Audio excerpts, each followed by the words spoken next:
We stayed in a hotel room that had never been used before. Like, we were the first people ever in it. This place had only been open for 6 days. So does brand new actually mean better? Hey everyone, welcome back to This Teen Travels.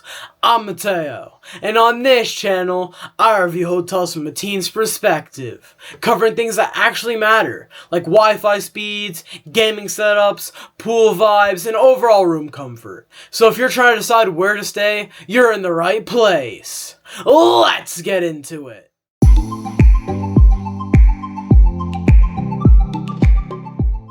Today I'm reviewing the TownePlace Suites by Marriott Woodstock, a brand new hotel that had only been open for 6 days when we stayed here. We were actually the first guests ever in our room, so this is a true test of what it's like staying in a brand new hotel. This is also another stop in my Hometown Ontario series, where I'm exploring hotels across Ontario to see which ones are actually worth staying at.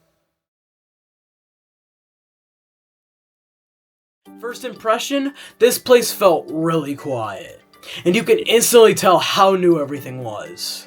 Everything still felt untouched, like we were among the first people experiencing it. The lobby followed that modern TownePlace layout. Reception right beside the market, flowing into the breakfast area.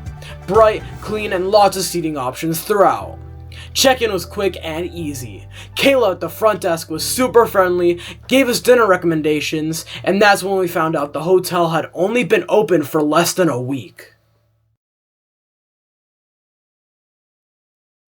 We originally booked a studio suite with 2 queens, but got upgraded to a larger 2-queen suite.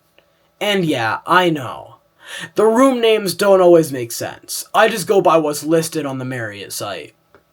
Our room was on the 5th floor in the corner, and we later found out we were the first guests ever to stay in it. Right when you walk in, the entrance and kitchenette area feel a bit tight, but once you get past that, the room opens up nicely. This is where the extended stay setup really stands out. You get a full kitchen, fridge, stovetop, microwave, and dishwasher, which is perfect if you want the option to cook or stay longer. The main space had 2 queen beds, a desk set up with chairs, and a TV mounted above it. There was also a chair with an ottoman and a small side table in the corner. We had a view overlooking a gas station and car wash. Not amazing, but fine for a one-night stay. There were plenty of outlets and USB ports, which is always a big plus. The bathroom was a good size with a bathtub, and the shower pressure and temperature were both excellent. Everything felt brand new. The pillows especially hadn't even been broken in yet.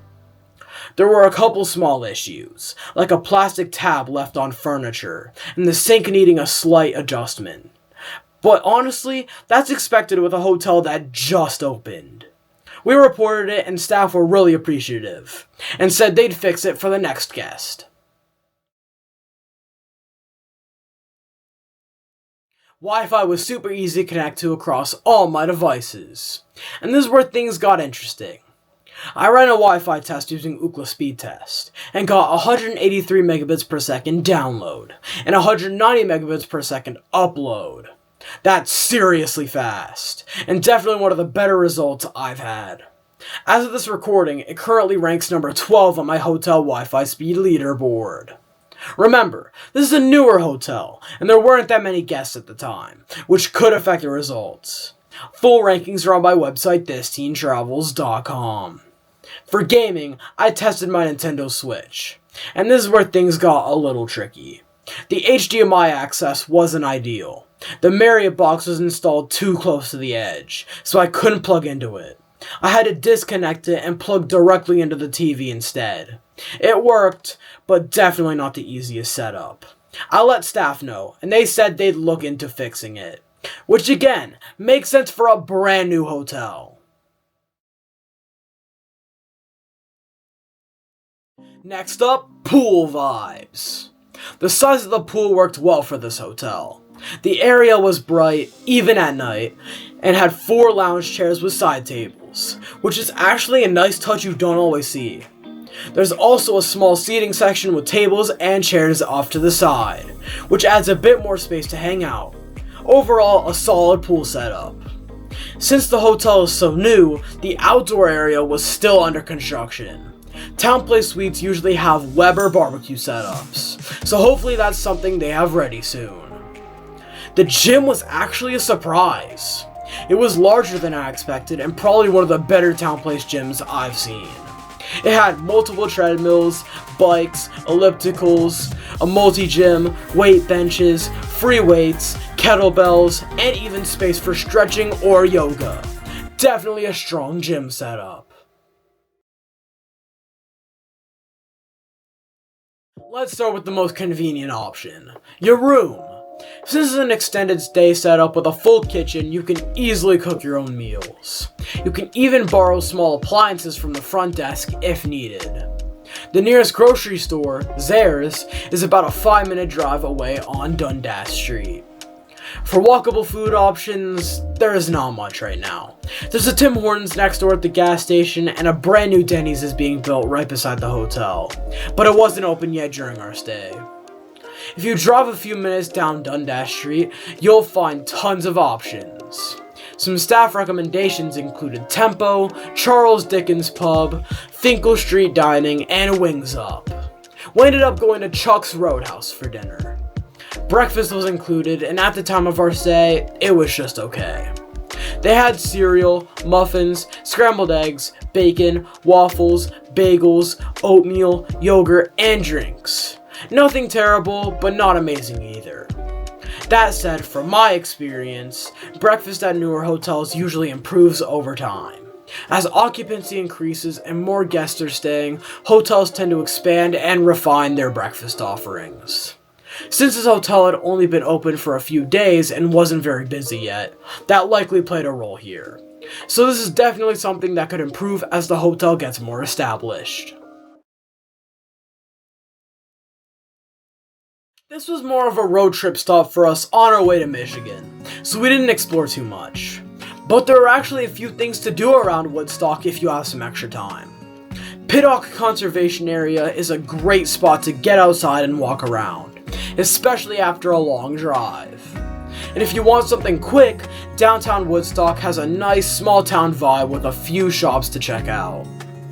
If you're just looking to relax at the hotel, you can also ask the front desk. They have board games you can borrow to use in your room or in the lobby seating area. Woodstock isn't a major destination city, but it works really well as a quick stop on a road trip. Everything I mentioned, plus additional tips, links, and travel info is included in my full blog review on this, TeenTravels.com. So who is this hotel really for? This is a great option if you're looking for a road trip hotel, especially if you need a place to stay between Toronto and Michigan, or just somewhere reliable to stop, recharge, and continue your drive. It also works really well for longer stays thanks to the full kitchen setup. The standout here is how new everything feels. The clean rooms, fresh setup, really strong Wi-Fi performance, and the staff being genuinely friendly and helpful throughout the stay. The only downside right now is that it's so new, there are still a few small setup issues and limited walkable food options. But overall, this is a strong start.